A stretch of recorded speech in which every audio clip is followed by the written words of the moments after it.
Chapter 7, Light Interference and Diffraction. There are three models of light. We started off with the ray model of geometric optics. Then we're now at the wave model, which deals with wave optics. The reason why we have to go to the wave model is because the ray model cannot answer the questions that we're going to be looking at now.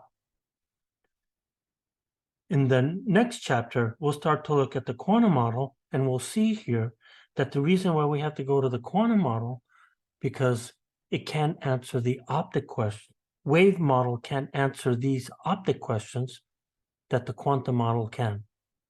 So the overall view of this chapter here is that we're going to start off with wave interference, which implies that we're going to be looking at superposition and interference. And from interference, we're going to look at two-slit interference. And then we're going to go to single-slit diffraction. Now, there's a lot of pieces there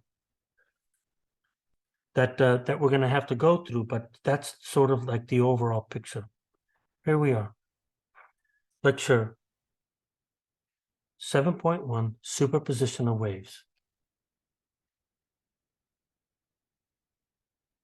When two waves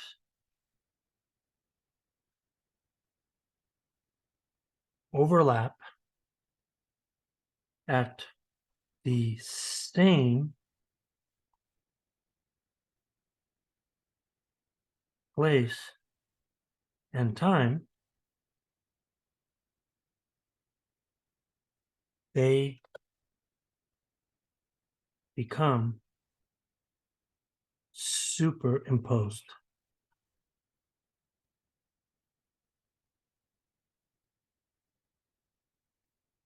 The principle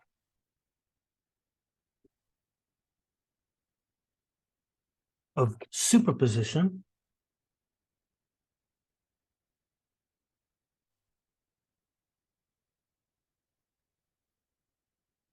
tells us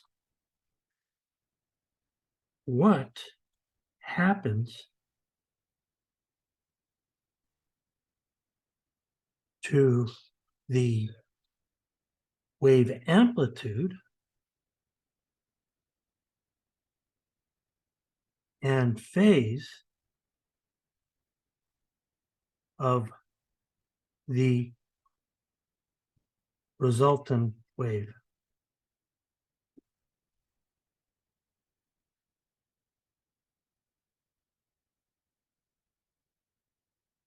Superposition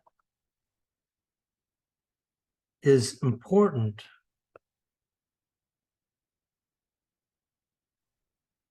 to many areas of science. One example is that we could look at Newton's second law. So when you look at Newton's second law, what it says here is that the sum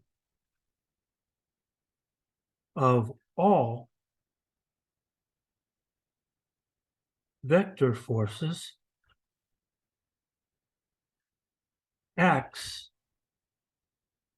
as a single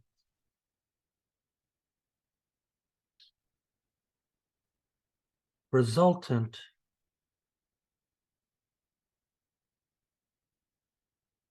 vector force, which we define as the net force. So picture-wise, what you're seeing here is that you have F1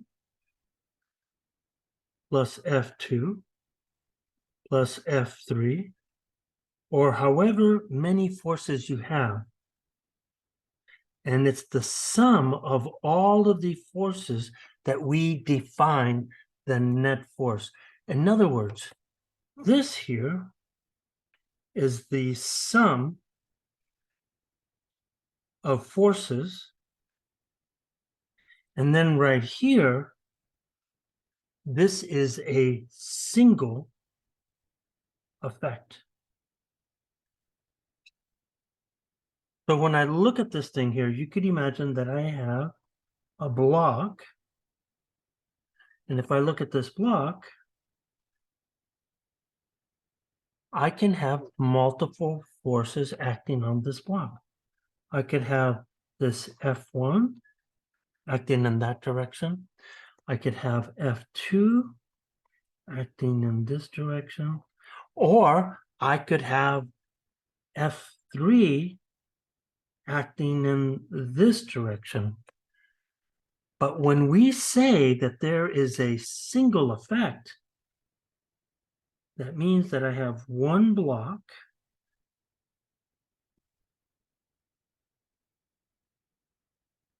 and this net force is going to look something that goes, let's say it moves in this direction right here.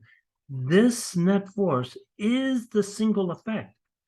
Objects don't respond to single forces, they respond to the sum of the forces or the net force.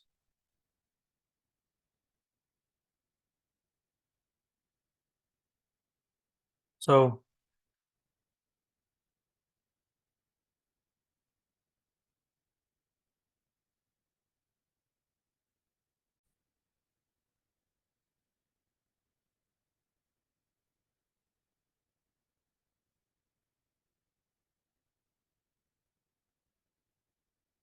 in a very similar manner,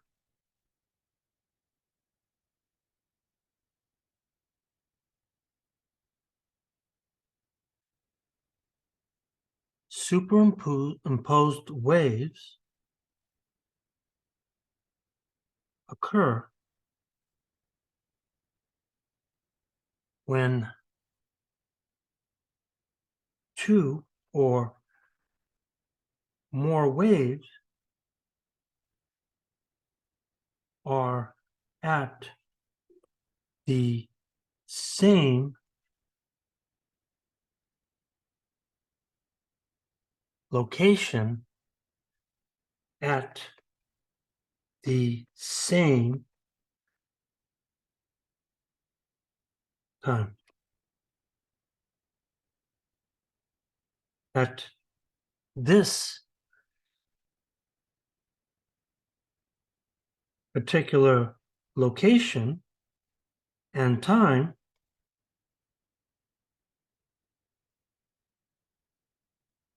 these waves interfere,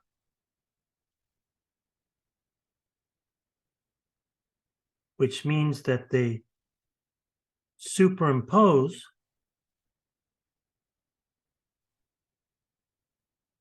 and sum and the summed waves act as a single traveling wave.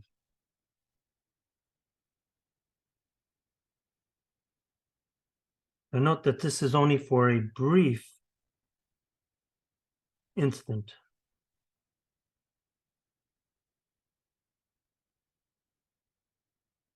If we have superimposed waves, the superposition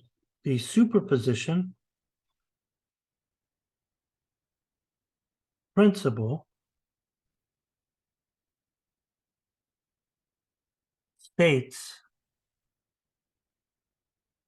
that y1, y2, y3, or however many waves we have, is equal to one resultant wave which a lot of the times we write as y of r. So this guy right here, this is the superposition of waves.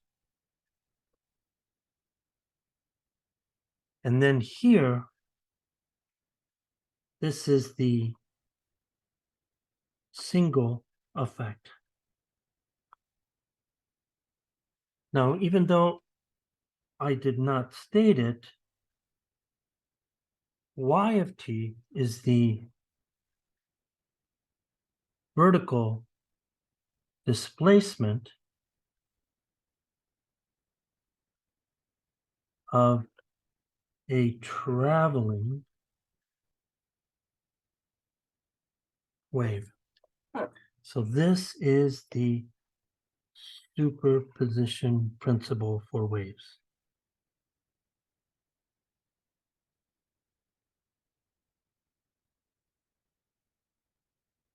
So now what we want to do here is that we want to try to interpret this. And we say that the resultant displacement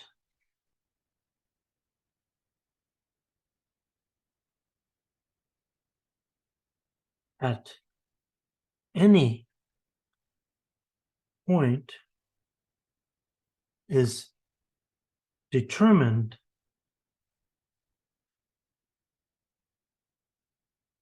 by adding displacements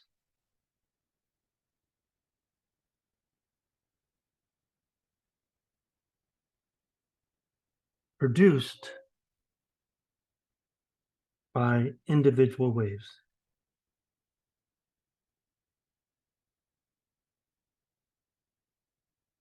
So our language, which I just said was displacement, now turns into the language of amplitude.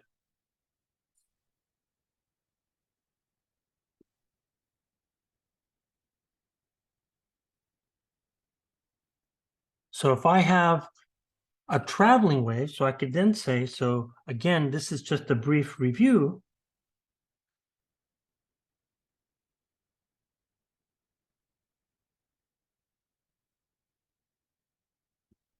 We also did this in chapter 5 when we're looking at electromagnetic waves. We said that a traveling wave must have the form of a sine of kx minus omega t.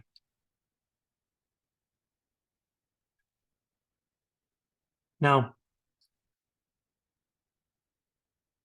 this equation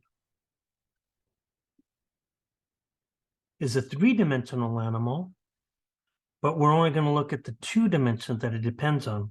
So this equation lives in 3D space, but its temporal or time and spatial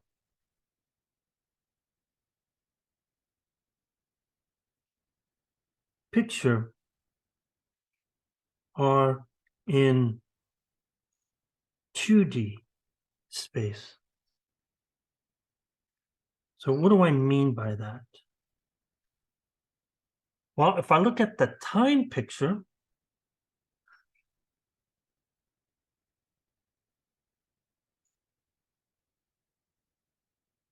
what do I mean by my time picture for this traveling wave? By the way, I probably should have boxed this wave just to make sure that I'm focusing on this guy right here. So if I box this wave,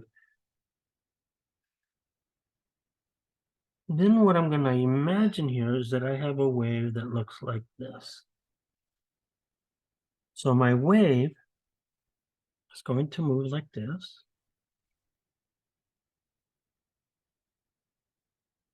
And we know that there's a couple of things that we know, that the distance from peak to peak, that's the period, which is typically labeled t. Up here, we call this the crest. Down here, we call this the trough of the wave. And this piece right here, the maximum displacement from the equilibrium point, this is what we call the amplitude.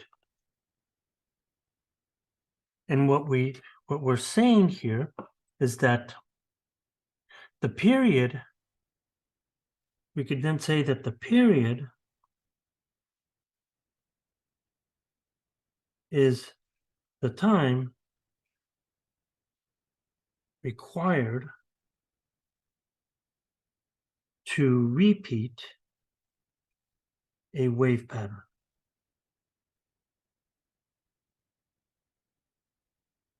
And what you're finding here is that we typically write the periodic nature in time in angular space, because the solution comes from that.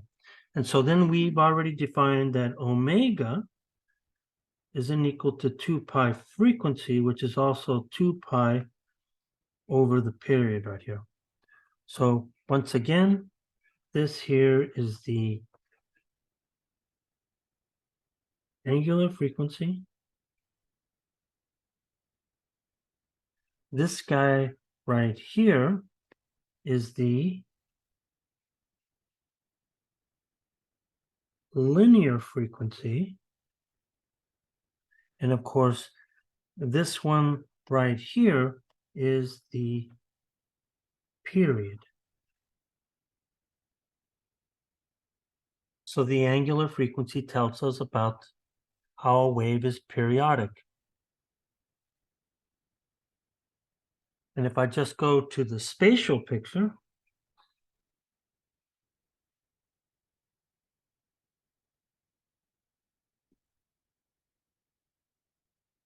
we essentially repeat the same process again. So when I'm looking at this, I'm then seeing that this guy's going to look like this.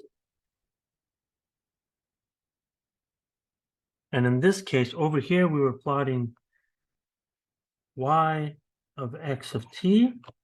And here we're plotting x, y, x of t. And we have the same type of pattern as before. So we have a pattern that looks like this. And it's just repeating its form. And what we know here is that this distance from here to here, this is the periodic nature in space. This is what we call the wavelength lambda, where in this case, this is also the amplitude.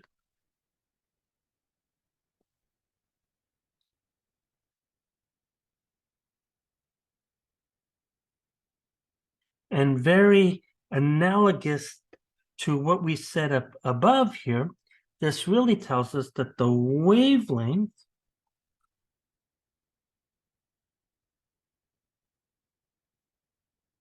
represents the periodic distance of a wave. But again, we write the periodic nature in space in angular space. So in other words, we write this as k equals to 2 pi lambda, where this guy tells us about the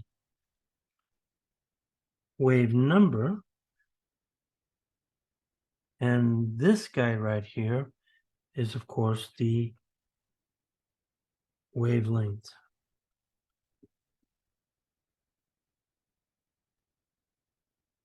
So, in summary, we could then say the following thing. So, in summary, a traveling wave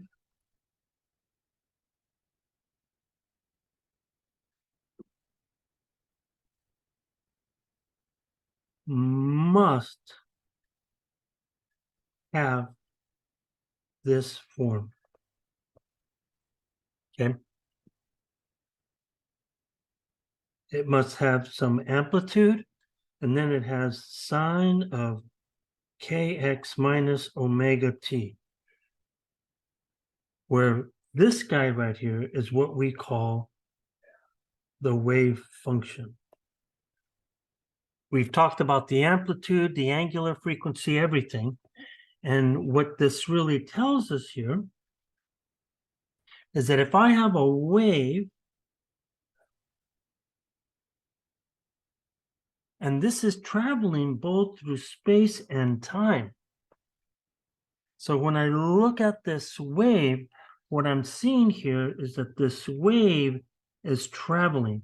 And remember, this is traveling in 3 space, not 1 space like I'm showing right now.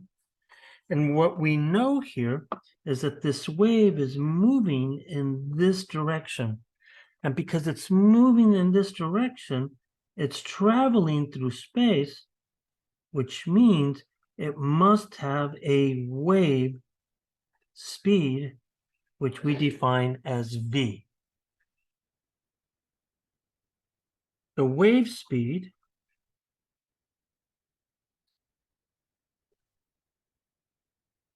is v, it's how far it travels per unit time. But in our language, if the wave is periodic, then in one period, it should travel one wavelength. But this is not the customary way to write this. So the customary way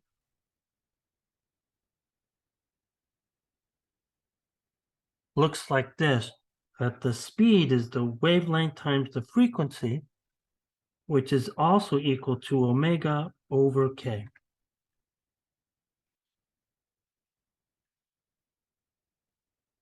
And so when I look at this thing, this guy here, this expression is in linear space. This guy right here is in angular space. So now let's go ahead and start talking about superposition of waves. So now we have superposition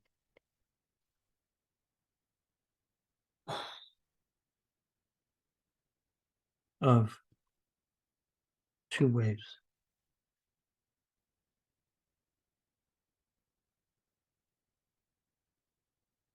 So what we're going to do here is that we're going to assume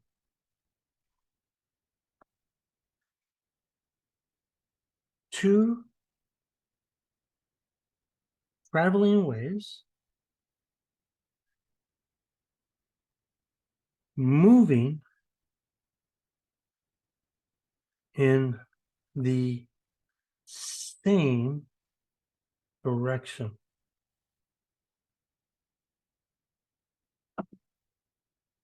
That have the same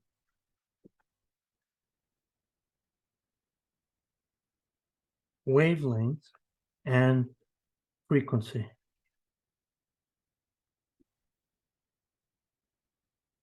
So I could imagine that I have one wave that's going to look something like this. Okay, I'm going to have one wave, which I'm going to call my red wave, and I'm going to have my green wave. So I'm going to say that my red wave, I'm going to call that wave, it's moving in this direction, I'm going to call that wave y2, and then my green wave, which is also traveling in this direction, I'm going to call that wave 1. So these waves at some point are going to superimpose. So now,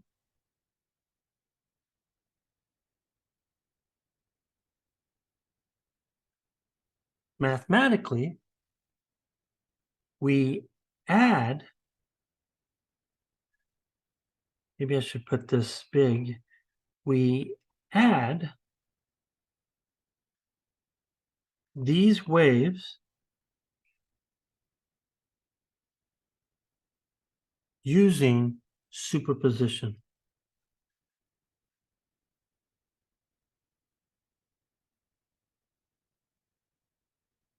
Where we have to combine two sine functions.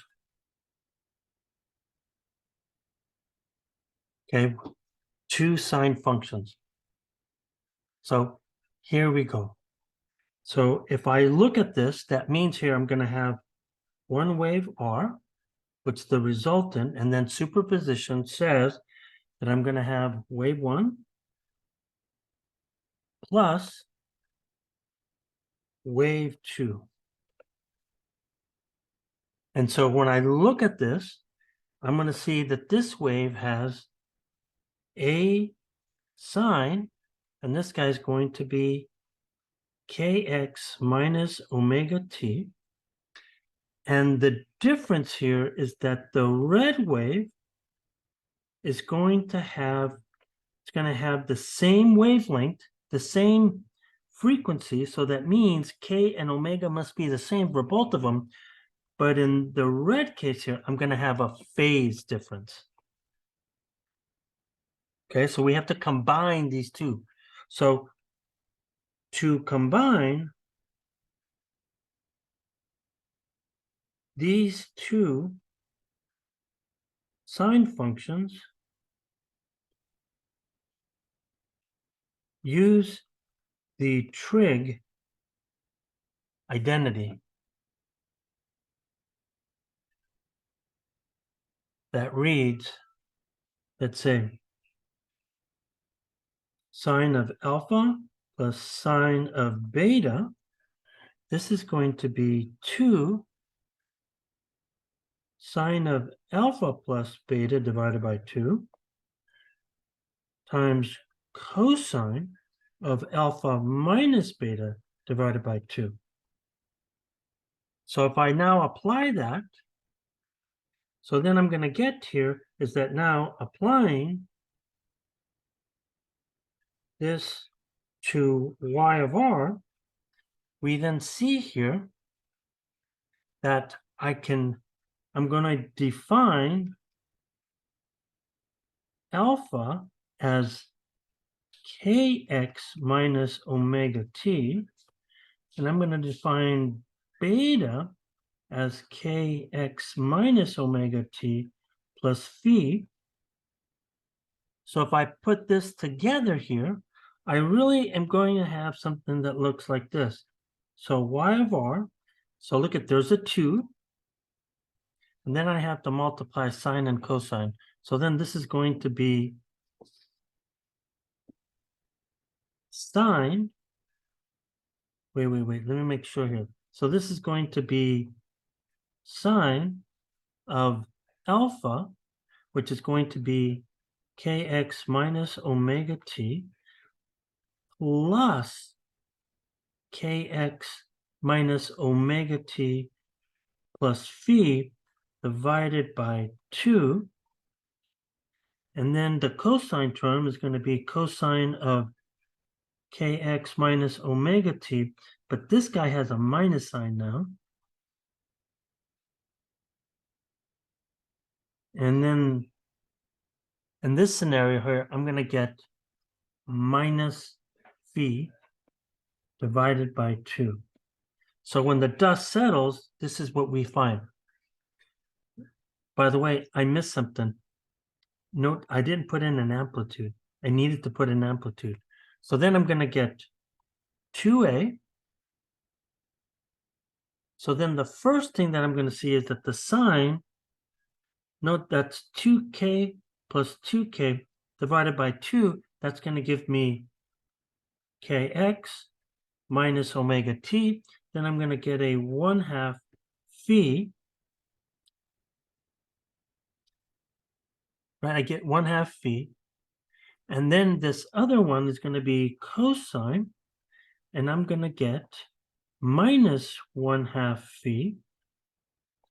But note that this function right here, this is an even function, which means the sign does not matter. It's the value that matters. So then, if I clean this up, we're going to then read y of r is going to be 2a cosine of 1/2 phi times sine of kx minus omega t plus 1/2 phi. This is what the superposition principle tells us right here.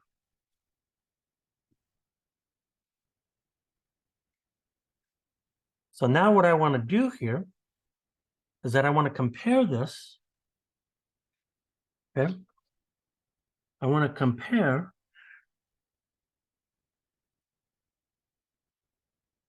this to the original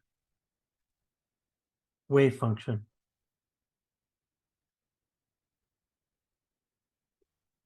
So I have y of a single wave is x of t.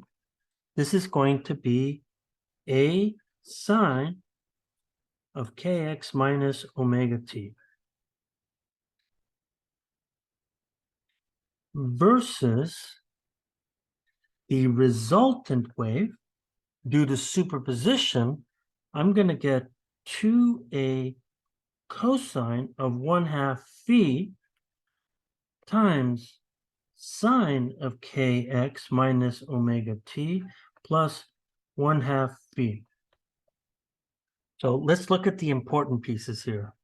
The first important piece here is that this guy represents a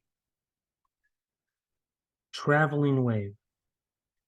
So if I have a single wave, it's traveling because it has this form of sine kx minus omega t. Note that this tells us that it's also a traveling wave.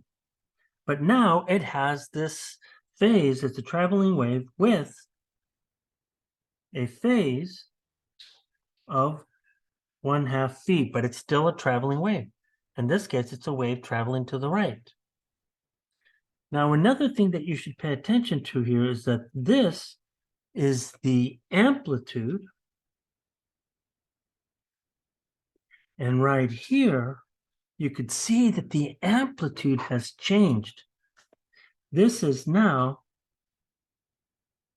the effective amplitude.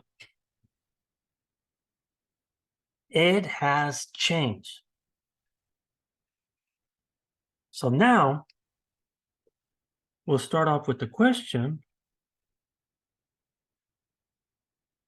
and say, why is the effective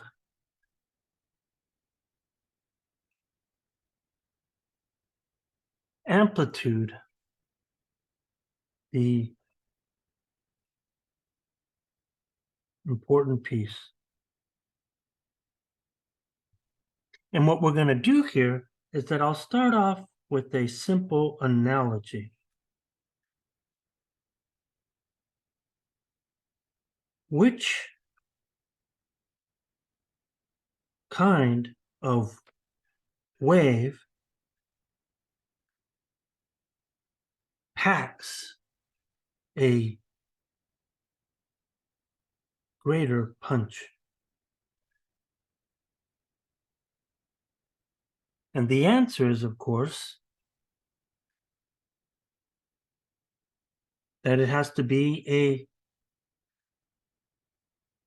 bigger wave has a larger amplitude.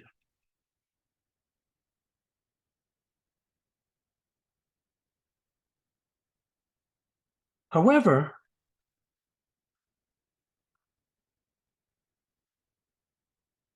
we do not measure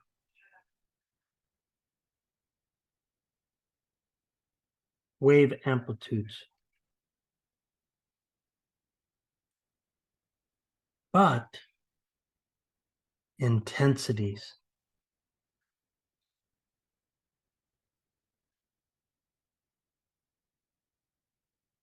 We measure intensities.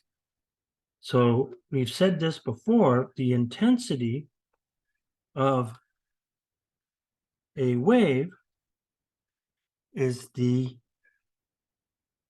amplitude squared, right? It's about the amplitude. So what we're going to be doing here is that when we go into light, in order to differentiate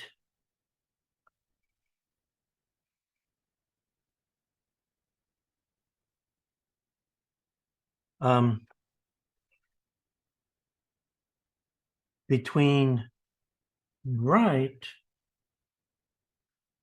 versus dim light,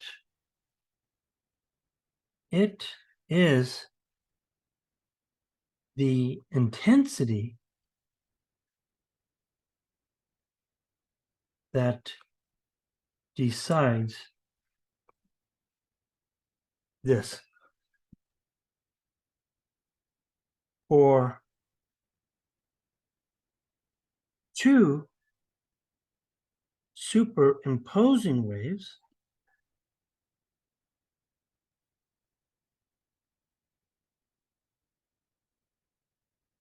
the intensity is the square of the effective amplitude.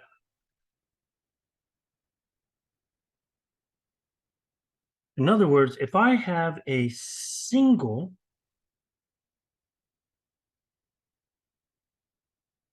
traveling wave, then the intensity of this single wave gives me an amplitude of a squared. But if I have superimposed traveling wave, then this intensity is equal to 2a cosine of 1/2 phi squared. So this is really 4a squared cosine squared of 1/2 phi. And this is the intensity for the superimposed waves.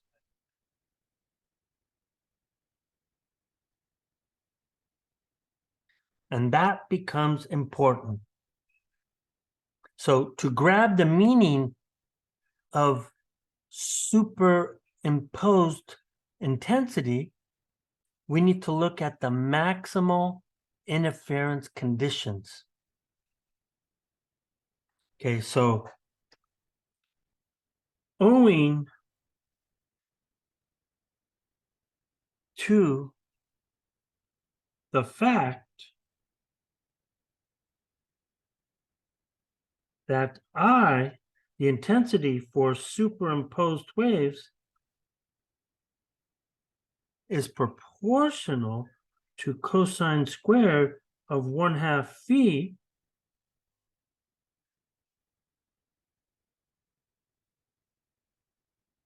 interfering wave amplitudes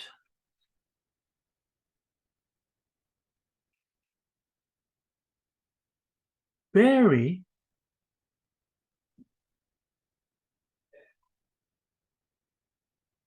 according to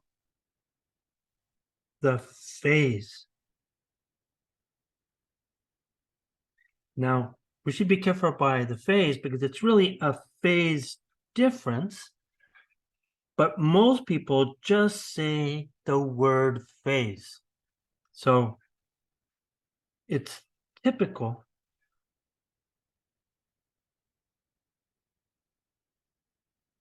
to call this the phase, but not the phase difference. Because it's already assumed that it's going to be that way.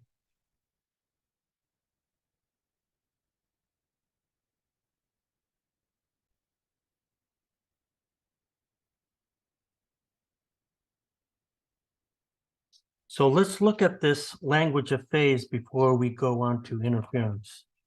So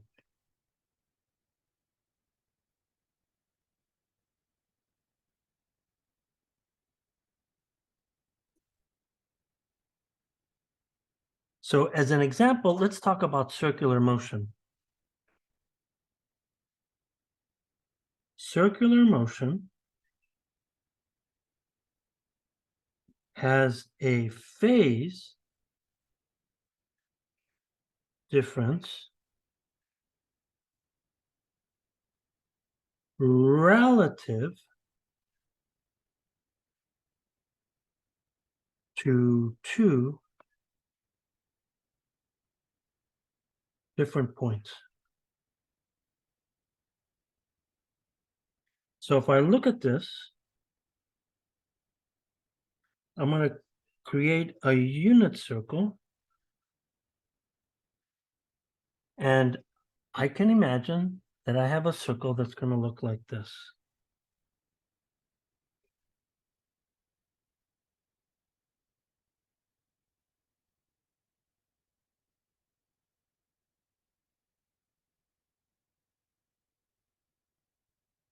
And this guy is moving in this direction like that. That's what we're going to call our direction here. Now, we know that this reference is 0 degrees. Of course, this is 90.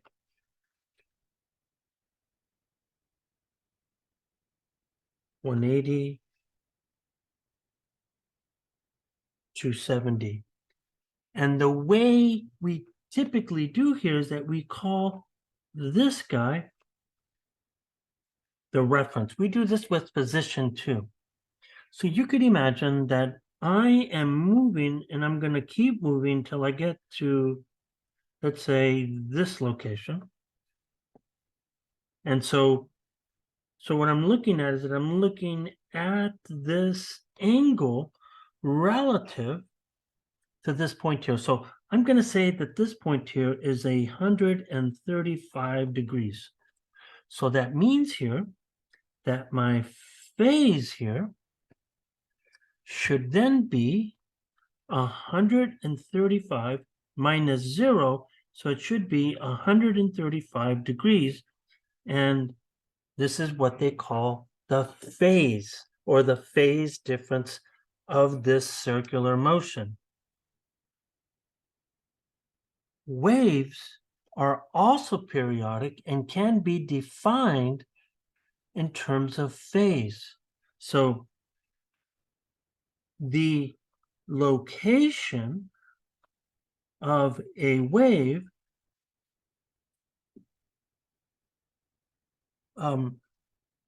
can be labeled by its phase as well. So for example here, let's look at a wave. So if I look at a wave, I can then say that this wave is looking something like this.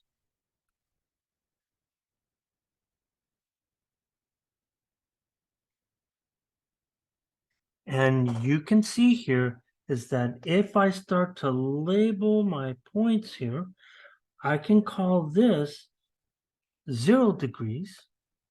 This point right here can be 90 degrees. This 180.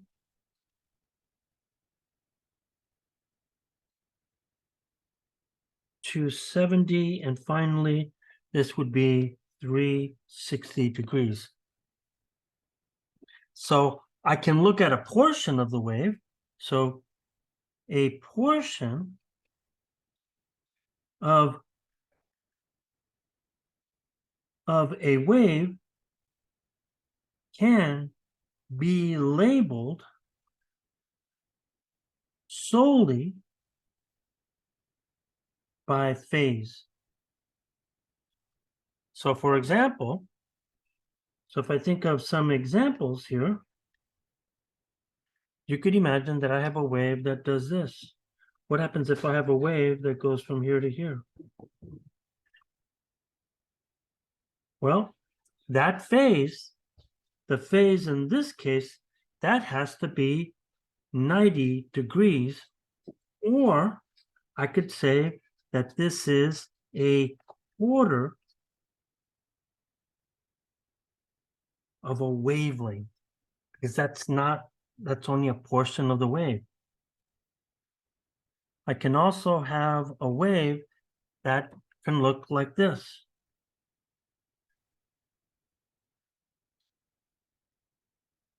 And if you start to look at this, we could then come in here and we could say, okay, here's my different points. And we could see here that this is 0 degrees. And then over here, this could be 270. So in this case, the phase is 270 degrees. Or I could say that this is really what? That this is, so this is half a wave plus a quarter. This could be 3/4 of a wave. So we can use the phase to identify the size of a wave.